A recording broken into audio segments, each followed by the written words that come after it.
Bonjour, bonjour et bienvenue donc à ce webinaire. Il y a quelques semaines, nous avions organisé en présentiel un événement dédié à la roadmap de Splio. On s'est dit que c'était une bonne idée quand même de faire participer ceux qui n'avaient pas pu se déplacer, donc bienvenue de nouveau. Sachez que tout au long de cette présentation, vous allez pouvoir poser vos questions. Vous avez un petit chat qui s'appelle Q&A, où vous pourrez, si vous voulez, tout au long de la présentation, poser vos questions. Et puis, sachez aussi que nous aurons donc deux speakers, Antoine Parisot et Céline Marek, et que vous pouvez également épingler leur profil si vous voulez les voir, voilà, pitcher leur présentation. Voilà, bon webinaire. Bonjour à tous, ravi d'avoir un peu de temps avec vous aujourd'hui. On va avoir trois parties. On va vous partager les grandes lignes de 2024 et la vision que nous avons du CRM. On va avoir une démo par Céline d'un parcours client sans couture. Et puis après, on enchaînera sur ce qui nous attend en roadmap pour S1 2025. En introduction, ce qu'on peut dire, on a juste mis quelques chiffres ici qui sont selon nous assez symboliques. C'est qu'on a voilà, quasiment une fois et demie l'Union européenne de contacts en basé chez Splio. Vous le voyez, 30 milliards d'emails envoyés, 2,7 milliards de points de fidélité. Donc, on a eu beaucoup de clients, évidemment, au fur et à mesure de ces années. On est ravis de vous avoir et ravis de votre fidélité. Et autre chiffre qu'on voulait vous mettre, qu'on peut vous partager, on sait que dans le retail, en général, il y a des éléments qui sont importants, notamment, et je pense que vous le vivez, c'est les cyberattaques. On vous a juste mis ce chiffre-là en clin d'œil, et pour vous dire qu'effectivement, en 2024, on a eu 1,8 milliard d'attaques contrées par la plateforme. On sait en ce moment qu'il y a énormément d'attaques sur les retailers, sur les programmes de feed, sur les sites web, etc. Donc voilà, on profite pour passer ce message-là, avec des bons chiffres aussi de disponibilité de la plateforme et une délivrabilité qui est quand même quelque chose évidemment essentiel dans notre métier, qui a été à plus de 99% l'année dernière. Donc, on voulait commencer par quelques chiffres et le dernier, c'est le nombre de releases produits qu'on a fait l'année dernière. Donc, on a fait plus de 2000 releases produits. Donc, une release, c'est à la fois évidemment un nouveau produit, une nouvelle feature, mais c'est aussi une amélioration de feature en cours. Donc, ça comprend beaucoup de choses, mais ça montre en tout cas la vélocité et l'agilité qu'on a chez Splio. Toutes les semaines, on a des nouvelles releases produits qui arrivent en production.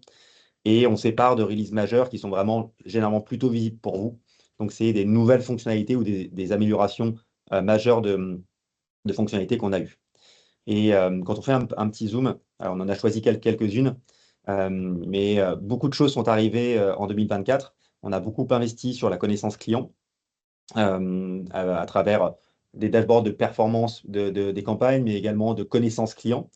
Beaucoup d'investissements aussi sur la personnalisation. Et c'est évidemment des axes sur lesquels on va continuer à travailler. L'arrivée du Gen AI, vous verrez, c'est des éléments sur lesquels on a travaillé l'année dernière, avec des premiers cas d'usage sur aider à écrire des paragraphes, des headers d'email, à traduire des textes. On a lancé il y a très peu de temps la génération d'images. Donc, c'est pas mal de cas d'usage qu'on teste pour le moment, avant évidemment, et on en parlera un peu après dans la vision, qui est de regarder comment vraiment ça peut booster votre productivité. Et puis, énormément de nouveaux canaux qu'on a ajoutés l'année dernière. C'était un des gros objectifs de l'année et vous verrez en Q1, pour ceux qui l'ont vu, on a fait aussi des belles annonces assez récemment. Donc, ça vous donne en tout cas un premier panorama de l'année 2024, avec aussi un point qui était important.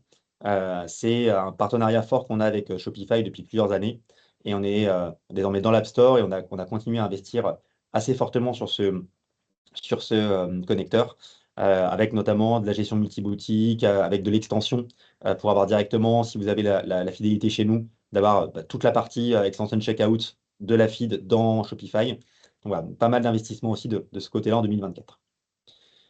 Si on prend maintenant un petit peu de hauteur sur la vision stratégique du CRM, on s'est posé beaucoup de questions en fin d'année dernière sur où on souhaite aller dans les 3 à 5 prochaines années chez Splio. Ce qu'on a vu, c'est que sur le marché, il y a très peu de vision. Ça parle beaucoup de features dans le CRM, mais il n'y a plus beaucoup d'acteurs qui prennent justement cette hauteur, ce qui n'est pas évident. Donc, ce qu'on a essayé de faire de notre côté. Et on en a dégagé 4 grands enjeux. Le premier enjeu, évidemment, c'est les silos. Et je pense que vous le vivez tous au quotidien, cette logique de euh, magasin versus e-commerce, équipe CRM versus équipe retail, les réseaux sociaux qui sont une équipe souvent séparée du CRM. Donc, tous ces éléments-là, le CRM est témoin de ces silos-là. Et ce qu'on voit, nous, c'est qu'il y a une opportunité, et c'est une des choses sur lesquelles on va travailler, et vous le verrez dans la démonstration de Céline dans une expérience sans couture d'une consommatrice, c'est le CRM, pour nous, il doit passer du témoin à acteur de casser ces silos. Et quand on prend, par exemple, la logique que vous connaissez tous, je pense, en tant qu'équipe CRM, quand on est entre le plan d'action commercial et le cycle de vie client, c'est injonctions de se dire, bah, j'ai travaillé de mon côté en tant qu'équipe CRM pour créer les bons cycles de vie, pour m'assurer d'avoir de la personnalisation des campagnes pour mes clients, d'avoir le bon niveau, on va dire, de communication par semaine.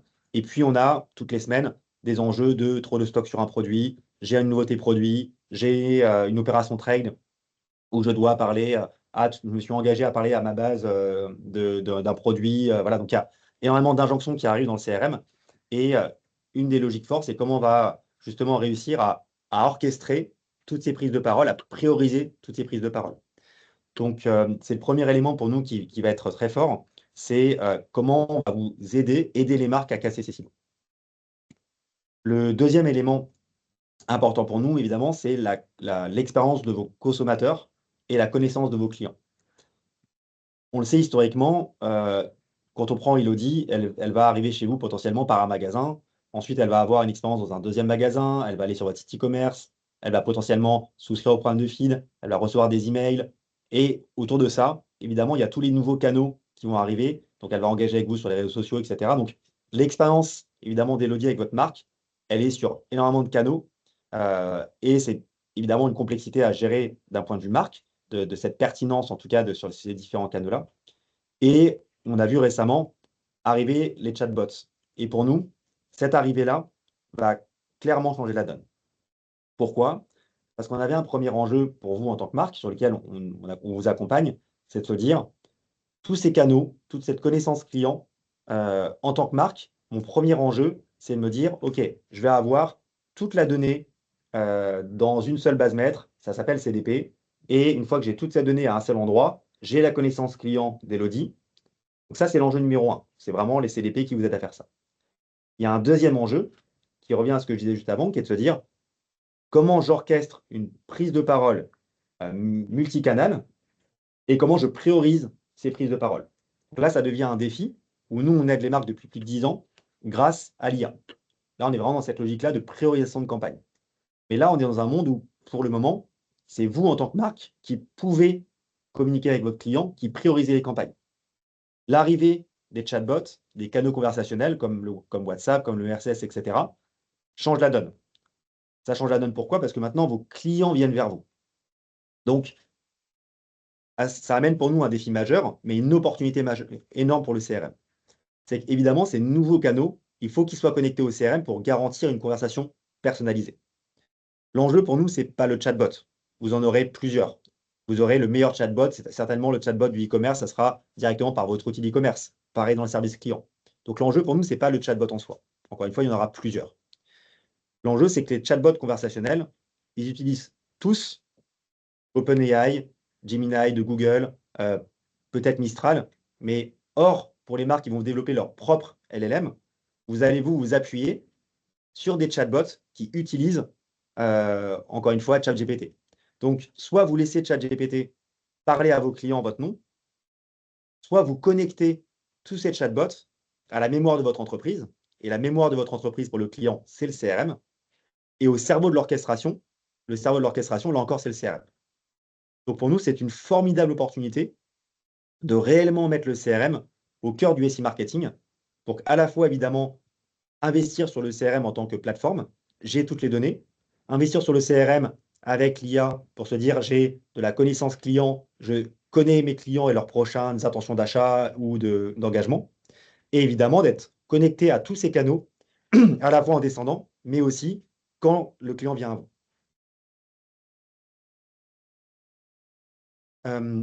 Un autre enjeu, évidemment, qu'on voit, et là, c'est plus pour nous, Splio, vers vous, équipe CRM, c'est la convergence de nos produits. Pardon. On a fait l'acquisition de TinyCluse il y a 2 ans et on a beaucoup avancé. Ce qu'on a déjà fait, c'est qu'on a amené notre CDP sur le socle technique TinyCluse. Donc concrètement, c'est-à-dire qu'on tire parti du meilleur de TinyCluse pour la connaissance client, pour le prédictif. Et on a énormément investi pour développer cette plateforme. Et on va continuer, évidemment.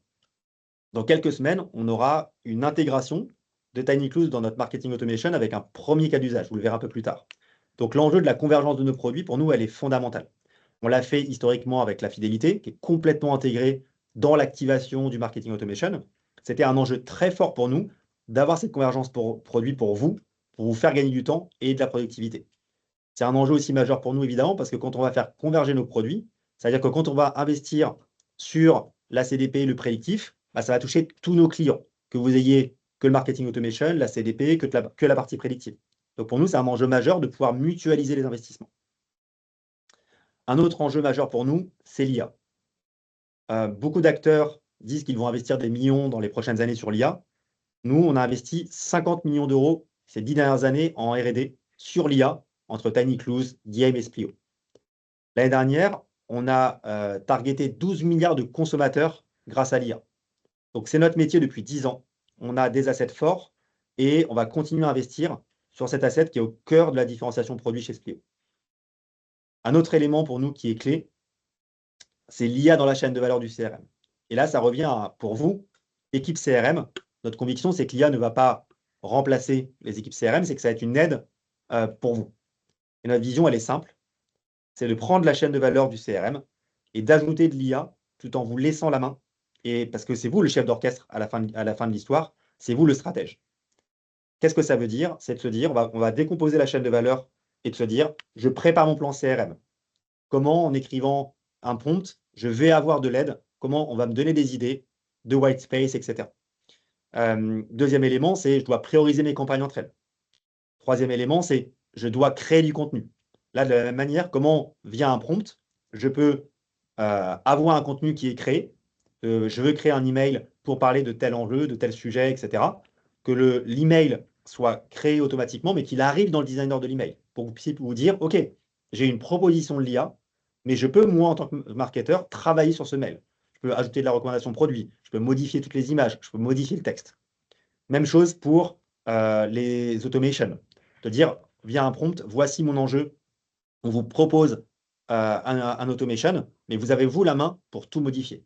C'est ça, vraiment, nous, la vision qu'on a, c'est de capitaliser sur l'IA et d'investir pour vous donner la main dans les outils métiers que vous connaissez aujourd'hui et de booster votre productivité pour que l'IA soit réellement une aide.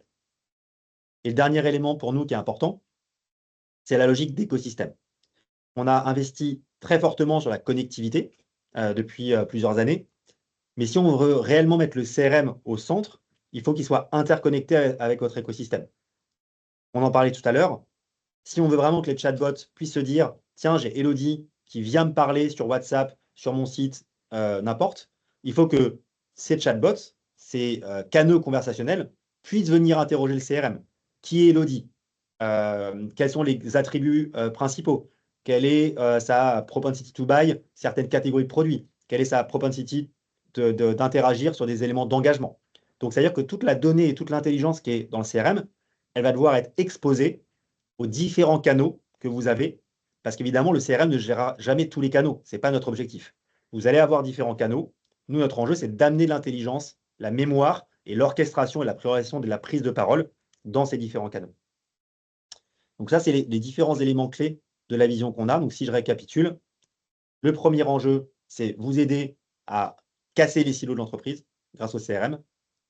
La deuxième, c'est améliorer l'expérience du consommateur grâce justement à cette gestion multicanal et avec le CRM qui est au centre. Troisième enjeu pour nous, c'est la convergence de nos produits et de continuer à investir massivement dans l'IA et dans la connectivité de notre CRM à votre écosystème CRM.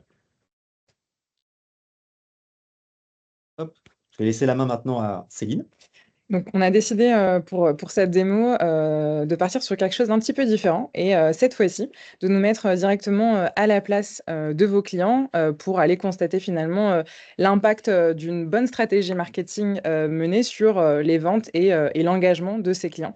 Et donc, en basant vraiment cette démo, bon, sur PowerPoint pour faciliter les choses ce matin, mais voilà, en vous présentant l'expérience donc d'Élodie Garnier. Donc, je serai Élodie ce matin pour vous présenter du coup l'expérience que j'ai pu avoir avec la marque Popat.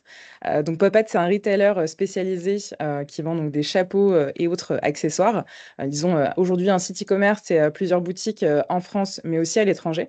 Et évidemment, ils ont de gros enjeux de réachat et aussi de drive to store. Donc, ça va être l'occasion aujourd'hui de vous montrer un petit peu, donc moi en tant que consommatrice, du coup, mon expérience avec eux. Donc, on vous l'a remis. Pour vous donner un petit peu de contexte, moi, donc Élodie, j'adore les chapeaux et j'en achète de différentes marques. Et surtout, j'aime combiner un peu le meilleur des deux mondes avec des achats en ligne et aussi en boutique physique. Et donc, finalement, bon, voilà, je suis un petit peu tout ce qui peut se passer aussi sur les réseaux sociaux. Et donc, finalement, en scrollant sur Instagram, comme j'aime le faire, j'ai été attirée par une publicité, celle que vous pouvez voir à l'écran, d'une publicité sponsorisée de Puppet avec cette jolie photo d'un chapeau qui m'a donné très envie de découvrir cette marque Puppet. Donc, j'ai décidé de cliquer sur cette publicité. Et finalement, je suis arrivée sur un site, donc le site de Puppet, qui m'a présenté des chapeaux, une collection assez sympa, avec voilà, du savoir-faire artisanal, fait main en France. Donc, il m'en fallait pas plus pour être vraiment intéressée par cette marque. Donc, je décide finalement de m'inscrire à la newsletter. Suite à ça, je reçois donc le lendemain un email de la marque Puppet, mais pas forcément pour me parler de Puppet, mais plutôt pour me parler de moi. Un email qui me demande finalement mes goûts et mes préférences. Donc, vous voyez, assez simple. Et dans cet email, j'ai l'occasion de pouvoir compléter mes goûts et mes préférences en termes de chapeau. Et donc, ça tombe bien parce que j'ai un projet vacances prochainement au Mexique. Et donc, je décide d'indiquer que je suis intéressée par plutôt les chapeaux dans un style chill et relax. Donc, je décide de compléter ça très facilement dans le formulaire. Et 2 jours après, eh bien, je reçois un autre email, cette fois-ci avec des recommandations pour moi. Et je constate que mes goûts et préférences ont été bien prises en compte puisque bah, j'ai des jolis chapeaux de paille qui me sont présentés. Et donc, évidemment, il m'en fallait pas plus pour craquer. Et donc, en quelques clics, je décide de craquer sur l'un d'entre eux. Je m'inscris également par la même occasion au programme de fidélité. Et le lendemain, je reçois justement un email, cette fois-ci pour me présenter le Club Puppet, donc le programme de fidélité, avec les récompenses que j'ai pu déjà gagner. Donc, une récompense de bienvenue, une récompense du coup de points également pour lié à l'achat que j'ai pu réaliser. Et j'ai également la surprise de pouvoir avoir également un bon d'achat de 15 € si j'installe donc la carte de fidélité sur mon mobile. Et donc ça tombe très bien puisque les cartes physiques dans mon portefeuille, je n'en peux plus. Donc je décide en 2 clics, donc très facilement, je suis reconnue automatiquement depuis l'email. Et donc littéralement en 2 clics, je viens ajouter ma carte de fidélité à mon mobile. Donc je suis ravie de cet achat et surtout d'être intégrée au programme de fidélité. Quelques jours après, je reçois cette fois-ci un SMS assez surprenant, comme vous pouvez le constater, de la fondatrice de Puppet, Manon, qui interagit directement avec moi. Et donc, elle me propose justement un cadeau pour mon anniversaire. Et donc, on interagit ensemble et je finis par lui transmettre ma date d'anniversaire. Donc, je suis ravie. J'ai hâte de voir la surprise derrière. Mais en tout cas, voilà, je suis assez bluffée par cette attention suite à ce dernier achat. Donc, j'attends mon chapeau avec impatience. Finalement, je le reçois et je suis assez ravie puisque le produit est fidèle à la qualité de l'expérience que j'ai pu avoir juste avant. Et donc, un mois plus tard, je reçois cette fois-ci un email pour me présenter la nouvelle collection Puppet. Et cette fois-ci, j'ai en plus une petite récompense avec un tote bag qui m'est proposé pour toute visite en boutique. Ça tombe bien parce que ça fait quelques temps que je voulais aller visiter la boutique qui est à 5 minutes de chez moi. Donc, il m'en fallait pas plus pour passer le pas de cette boutique et donc les portes de cette boutique. Et je décide donc finalement d'intégrer. Donc, j'arrive dans cette boutique et je suis accueillie par un joli stand avec une borne où je peux ici en fait scanner, biper la carte de fidélité qui est dans mon mobile. Et très rapidement, j'ai donc une vendeuse très agréable qui vient m'apporter le tote bag que j'ai gagné et qui m'accompagne en fait dans la découverte de la nouvelle collection, qui semble connaître mes goûts et mes préférences, puisque elle me montre de préférence ceux qui sont justement en paille. Donc, je suis ravie de cette expérience. Évidemment, je craque à nouveau. Et voilà, je suis finalement à la fin très contente de cette expérience avec Popat, qui a été hyper personnalisée depuis le début, donc depuis mon inscription newsletter jusqu'à cette intégration programme de fidélité et tous les achats que j'ai pu faire, aussi bien donc, en ligne que en boutique. Donc en tant que cliente, je suis ravie de cette expérience. Donc voilà, ça vous donne un petit peu un aperçu finalement de l'expérience que vous pouvez faire vivre à vos clients via aussi l'utilisation de Splio. Et donc pour en savoir plus là-dessus, on vous encourage, si vous voulez voir le côté marketeur et comment ça se met en place finalement dans Splio et comment aussi on va pouvoir observer les résultats chiffrés de toute cette stratégie, à prendre aussi rendez-vous par la suite avec votre CAM. Je vais laisser la parole à Antoine.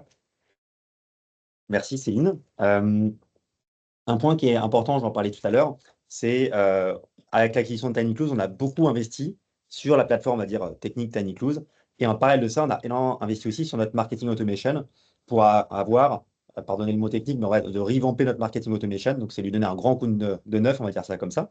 Donc, on a vraiment maintenant 2 plateformes de nouvelle génération qui nous permettent d'aller très vite et d'avoir une très bonne vélocité pour apporter l'innovation pour vous. Et c'est un point qui est très important parce que quand vous voyez dans la vision ce qu'on avait, le CRM au cœur de l'écosystème, un CRM qui doit se connecter aux différents canaux, un CRM avec de l'IA, c'était important pour nous d'investir sur nos plateformes pour qu'on puisse justement permettre toutes ces nouveautés. Donc, ça a été un gros travail qu'on a fait depuis plus de 18 mois avec le Splio Edition 2025. Et ce que vous a montré typiquement Céline et les choses que je vais vous montrer juste après sont possibles parce qu'on a justement cette nouvelle plateforme de marketing automation qui va permettre cette convergence de tous nos assets. Donc ça, c'est un élément très important sur lequel on investit depuis plus de 18 mois. Et on a aujourd'hui plus d'une 60aine de clients qui ont migré. Donc, on a une migration qui est assez simple entre la plateforme actuelle et la nouvelle. Mais c'est ce qui va vraiment permettre pour nous de booster l'innovation pour vous. Quand on rentre un peu dans le détail, je ne vais pas trop en parler de l'offre qu'on a aujourd'hui. Il y a une vision qui est l'offre d'aujourd'hui qu'on a, donc avec le marketing auto, la CDP, l'offre prédictive, loyalty et Ballolet. Encore une fois, ce qui est important pour nous de faire comprendre, c'est qu'on est en train de faire converger tous ces produits ensemble pour vous permettre d'avoir une expérience sans couture. Et surtout, ce qu'on sait que c'est un enjeu très fort pour vous de booster votre productivité, que ça soit simple d'utiliser Splio, que je n'ai pas besoin effectivement d'avoir une équipe IT à côté de moi. Donc ça, c'est un élément qui est fondamental. Si je rentre un peu dans le détail de la roadmap, donc un grand thème pour nous sur ce début d'année, c'est l'omnicanal. On a énormément investi, donc Céline, vous l'avez vu dans la démonstration juste avant. On a sorti il y a quelques semaines le RCS. On est parmi les premiers en Europe, donc on est très content. Et on a lancé une phase d'early access. Donc s'il y a des clients qui sont intéressés parmi vous, si vous souhaitez rejoindre ce programme-là, on en sera ravis. Pour nous, le RCS, on pense que c'est un super moyen pour avoir une expérience client revisitée et personnalisée. L'early access, pour nous, c'est au-delà de la partie technique, c'est on veut aussi tester avec des marques l'appétence des clients et des clientes. Le ROI, parce qu'il faut se dire qu'un RCS est plus cher qu'un SMS. Donc, on veut vraiment voir avec nos clients les meilleurs parcours, ceux qui génèrent le plus de ROI. Donc, ça, c'est un enjeu assez fort pour nous avant de le généraliser. On va commencer pour le moment avec des messages enrichis. Donc, c'est la première partie du RCS. Et dans un deuxième temps, la partie conversationnelle que vous avez vue en démo avec Céline. Un deuxième élément pour nous qui est très fort également, c'est la partie webbook. Donc, on vous a mis un GIF parce que pour le coup, ça y est, c'est en production. Donc, c'était un élément pour nous très important aussi dans la connectivité à l'écosystème. Vous pouvez désormais, depuis votre Automation Builder, appeler un webbook d'un partenaire externe et ça ouvre énormément de use cases. Il y a une première chose qu'on a voulu faire, nous, c'est de packager un use case typiquement sur WhatsApp. Donc, on a travaillé avec Wax et Simio, qui sont les 2 leaders du marché, pour que vous puissiez vous dire, je vais appeler le webhook de Wax et de Simio pour pouvoir avoir vraiment, j'envoie un email, un SMS, peu importe à mes clients, je le passe sur le canal WhatsApp. On a packagé cette intégration avec Wax et Simio. Un deuxième cas d'usage, vous l'avez vu un peu avec Céline aussi, c'est les outils de clienteling. La capacité de dire, tiens, je suis dans une journée d'anniversaire, je veux envoyer un email, par exemple, pour dire bon anniversaire à Céline, mais je peux aussi me dire, pour mes clients VIP, pour les clients qui ont dépensé plus de X cette année, je vais plutôt créer une autre branche et demander au vendeur, demander à un patron de boutique d'appeler directement mon client, ma cliente. Donc ça, c'est une nouvelle chose qui est possible grâce à ces webhooks. On peut imaginer aussi, évidemment, le service client. On peut imaginer énormément de cas d'usage. Donc, voilà, donc ça, c'était pour nous un élément qui est très important et avec plaisir pour discuter avec vous des différents cas d'usage que ça peut ouvrir. Un deuxième élément pour nous qui est important, et là, ça me permet de vous expliquer la différence entre les codes couleurs. Ce qui est en jaune, c'est des éléments qui sont chez nous à l'étude. Et les éléments qui sont en blanc, c'est des choses qu'on a soit déjà sorties, soit sur lesquelles on va sortir là dans les prochaines semaines. Donc, la création d'images avec les AI, c'est quelque chose qu'on a mis en production il y a un gros mois. La recommandation produit, de la même manière. Là, on regarde de notre côté 2 éléments. Le premier, c'est, je vous en ai parlé tout à l'heure, c'est la capacité directement dans l'outil de marketing automation d'avoir des audiences prédictives. Donc là, on capitalise sur toute l'expérience de TinyClues pour vous amener directement dans le marketing automation la capacité de créer ces audiences prédictives. Je veux tous les gens qui sont appétents au chapeau pop-up, qui sont appétents aux lunettes de soleil, etc. Donc là, pour nous, on vise d'avoir ce premier cas d'usage en production cet été. Donc ça va être évidemment un enjeu majeur pour nous, parce qu'il y aura le premier cas d'usage que vous voyez là, mais ça en ouvrira aussi beaucoup d'autres.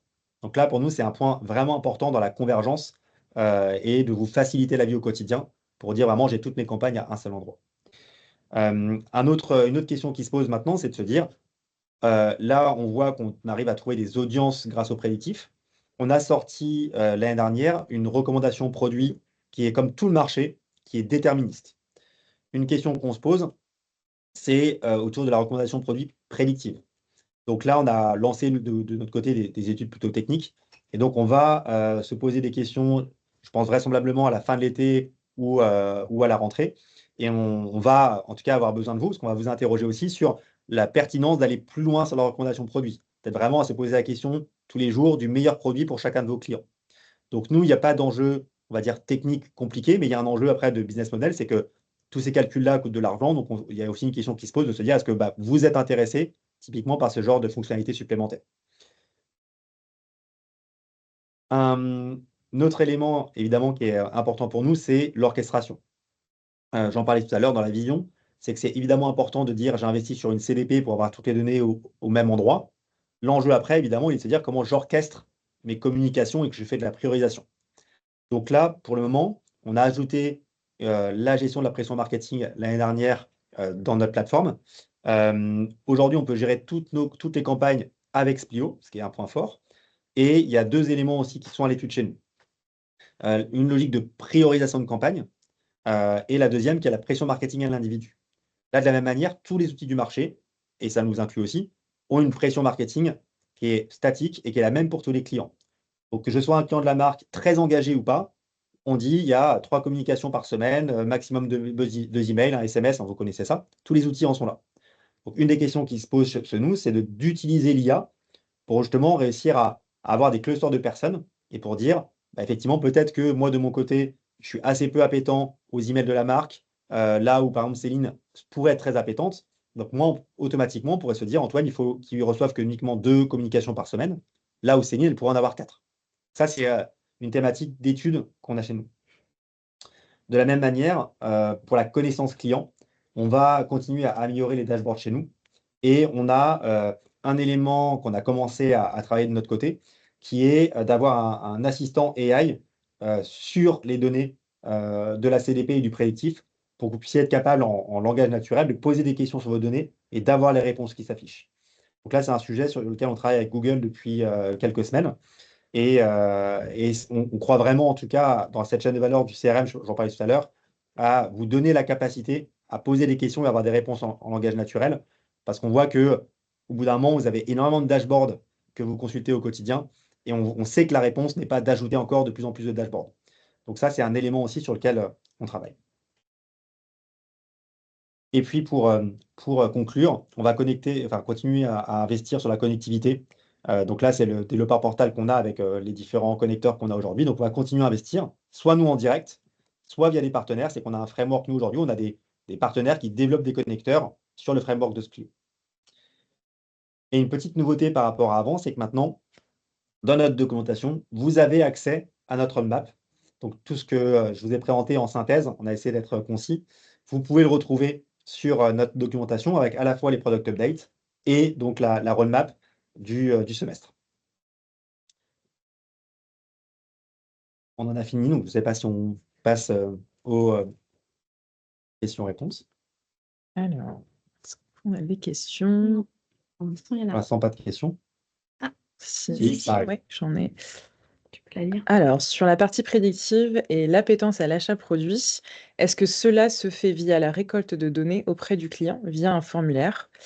Exemple du Welcome Pack de Puppet, où c'est l'IA qui détermine automatiquement l'appétence produit sans avoir à récolter manuellement la donnée. Alors, il y a deux parties de réponse à la question. Il y a un premier enjeu pour la marque qui est de collecter des données.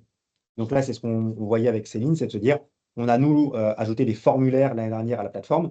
Donc il y a les formulaires qui vous permettent de récupérer de la donnée. Il y a un programme de fidélité qui vous permet de récupérer les données d'achat, etc. Donc il y a un premier enjeu qui est de récupérer ces données-là. Donc là, c'est plutôt chez nous les formulaires, le programme de fidélité qui vont vous aider. Ensuite, pour la partie appétence à l'achat, c'est basé sur toutes les données qu'on a dans la plateforme. Donc typiquement, évidemment, les données d'achat, e-commerce et magasins, le catalogue produit et tous les indices qu'on va avoir. Donc typiquement, si on a des données liées au trafic web, tout ça, c'est des éléments qu'on prend pour aller déterminer cette appétence à l'achat. Donc, deux enjeux. Le premier, c'est comment j'amène la donnée dans mon CRM. Deuxième enjeu sur la partie IA, c'est vraiment complètement automatisé. Il n'y a rien à faire manuellement. Et l'appétence, elle est calculée par rapport, encore une fois, à tous les éléments qu'on va pouvoir avoir. Et on a également une question concernant l'Early Access du RCS. Faut-il avoir la nouvelle version de Splio? Alors, c'est une très bonne question. La réponse est oui. Encore une fois, on vous encourage à vous rapprocher de votre CSM. C'est qu'effectivement, cette nouvelle version de Splio, c'est là où on va amener, nous, toute l'innovation. Donc, c'est pour ça qu'on engage nos clients à migrer au fur et à mesure. On a, nous, de notre côté, investi pour qu'on puisse minimiser, en tout cas, le travail chez vous. Mais il y a un certain nombre de prérequis, en tout cas, à cette migration. Donc, effectivement, c'est en tout cas un des prérequis pour l'Early Access du RCS, c'est d'être sur la nouvelle version.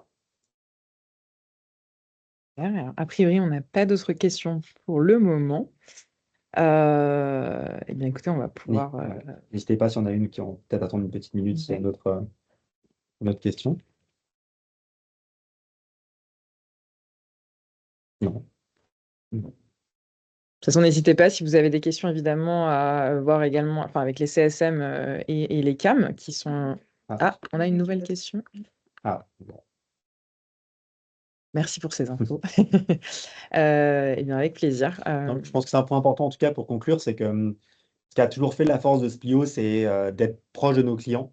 Et on est toujours, nous, ravis dans les équipes produits. Donc, je parle au nom de, évidemment, moi, des équipes, d'interagir avec vous.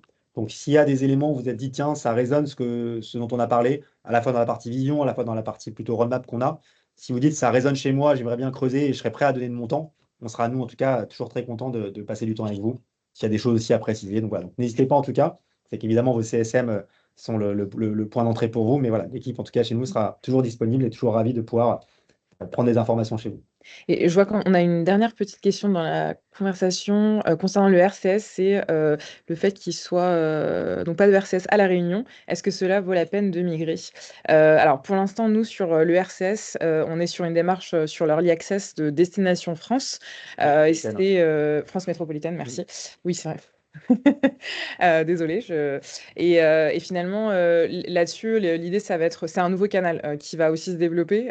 Donc, il faut voir aussi comment ça va évoluer sur peut-être aussi La Réunion et d'autres aussi territoires. Mais en tout cas, c'est en train de se développer. Donc, pour l'instant, en tout cas, sur la phase Early Access, en effet, ce sera vraiment sur la destination France métropolitaine.